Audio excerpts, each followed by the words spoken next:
Greetings, my beautiful lovelies. It's Emmy. How are you? It's great to see you and welcome back. Today I'm going to be attempting to make Turkish delight.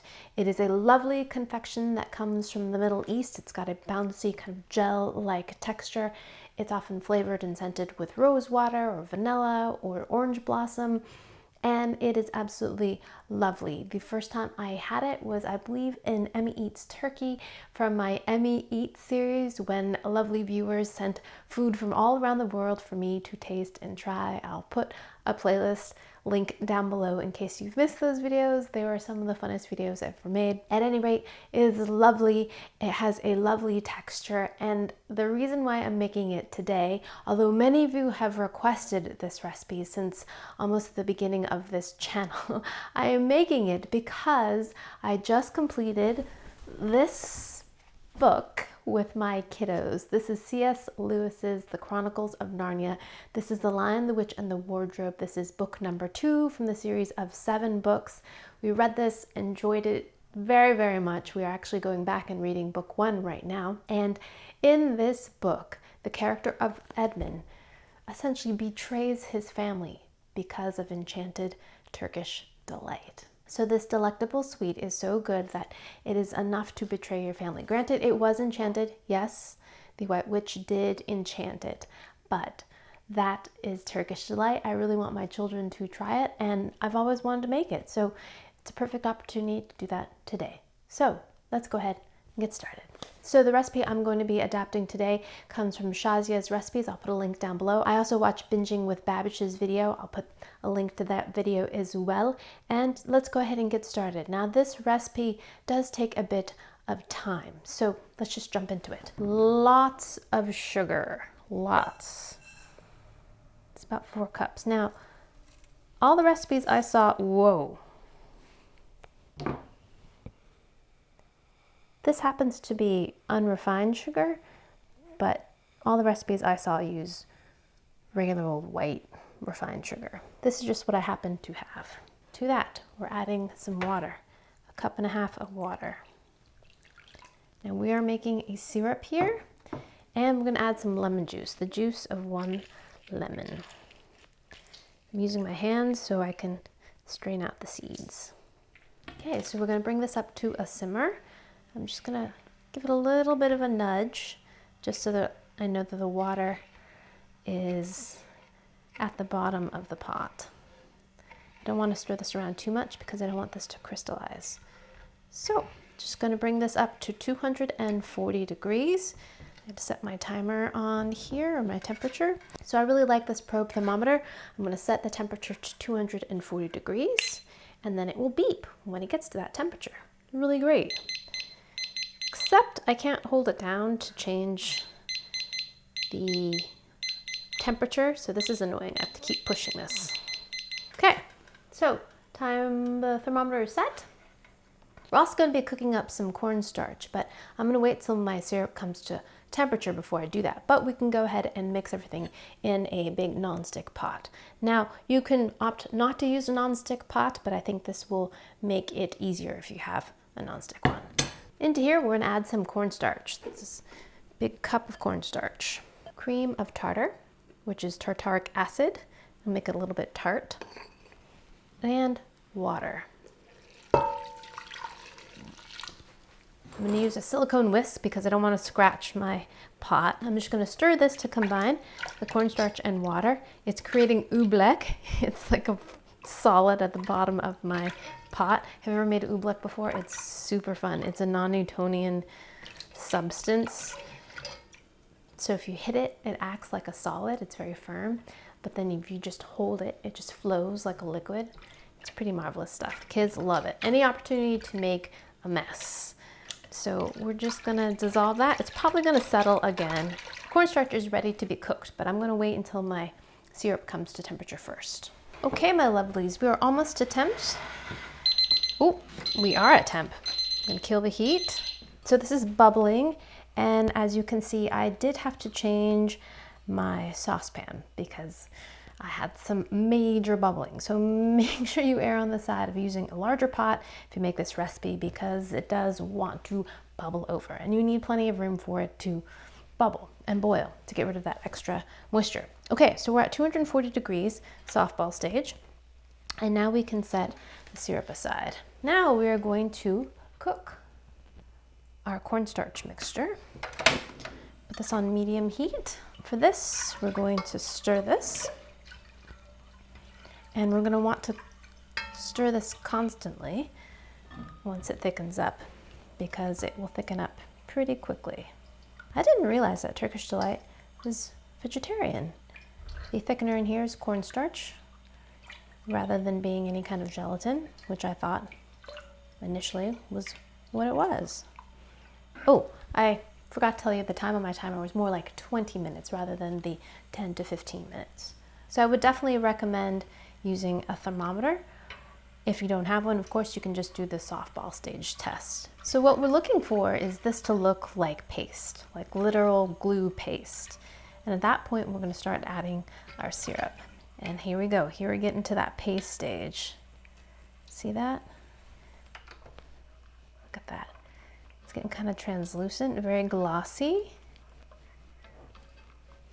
Look at that. Wow. That's beautiful.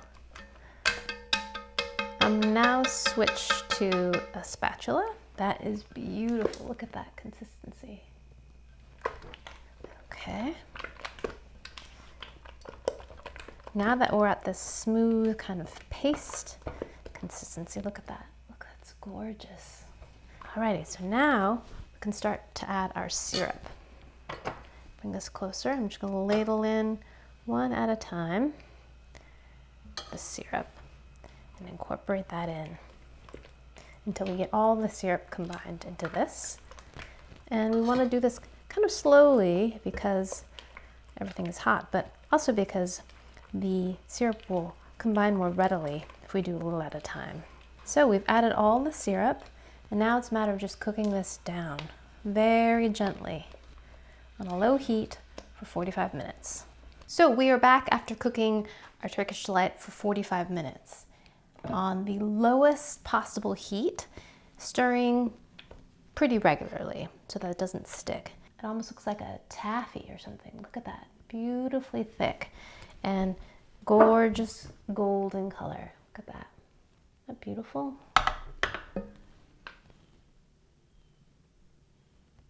Very, very thick.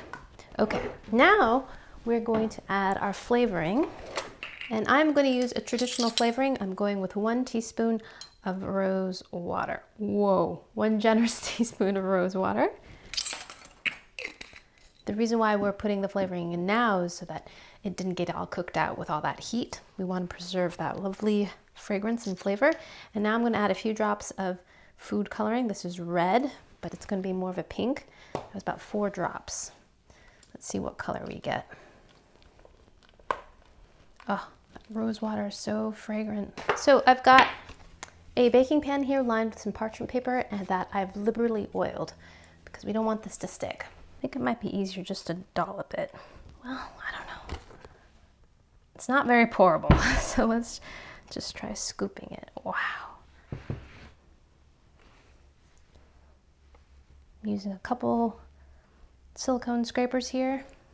This is such a beautiful confection. It just, the texture is marvelous. It's so smooth and jelly-like. Amazing. Now we're just going to smooth this out.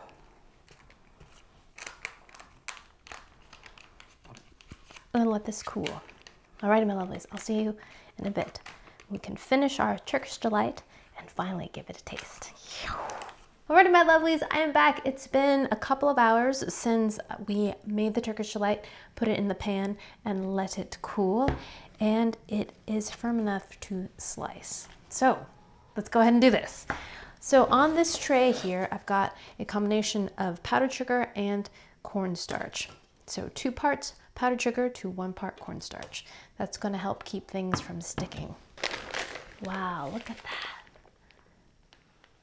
So cool. All right, I'm going to invert it onto the board. Wow, it just slipped right out. Beautiful. Now we're going to take a knife, a nice sharp knife that we oil, and cut this into bite-sized pieces. So, like that. Ooh. Ah, nice. I'm cutting them into about 1-inch pieces. Oh, it slices beautifully. Look at that. Look at that beautiful little gem. Boink, boink, boink. Boink, boink, boink.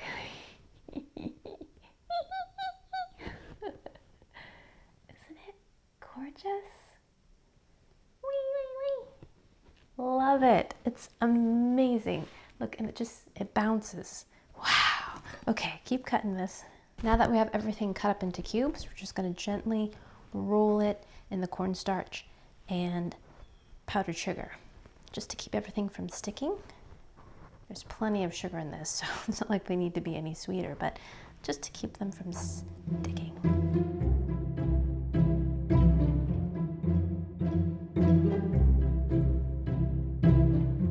Before we do the taste test, I almost forgot to mention that the glasses that I'm wearing come from glassesusa.com. If you're interested in getting glasses for yourself, please click the link down below. Alrighty, lovelies, let's finally give our homemade Turkish delight a taste. Here we go. Itadakimasu.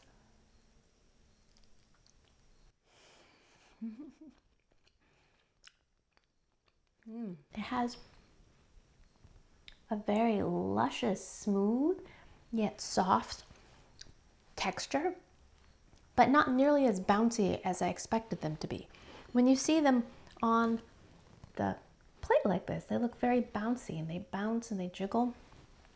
But when you bite it, it's very smooth. It's more like a gel, but not cool in that way. More of like a paste. Yes, it's like a gel paste in texture. Very, very sweet. Definitely a candy. A little bit of tartness in there. Definitely perfumed with rose. I myself am not a huge fan of floral flavors in my sweets, but this is Turkish delight and it is delightful. Having said that, I really enjoyed the process of making these Turkish delights, seeing the progression and the actual changes and transformations of the material into this beautiful kind of clear jelly-like substance. In terms of flavors, I think if I made this again, I would try a citrus flavor, maybe a lemon oil or an orange oil. Love those flavors, but the texture is absolutely delightful. Alrighty, my lovelies, there you have it. Homemade Turkish delight inspired by The Lion, the Witch, and the Wardrobe. This is the Witch's Turkish delight. And now I cannot wait to share these with my kiddos and see what they think. Alrighty, my lovelies, thanks so much for watching. I hope you enjoyed that one. I hope you learned something. Please share this video with your friends. Follow me on social media. Let me know down in the comments if there are any book-inspired foods that you'd like to see. I know there are so many, but let me know what you would like. And like this video, subscribe, and I shall see you in the next one. Toodaloo, take care, bye!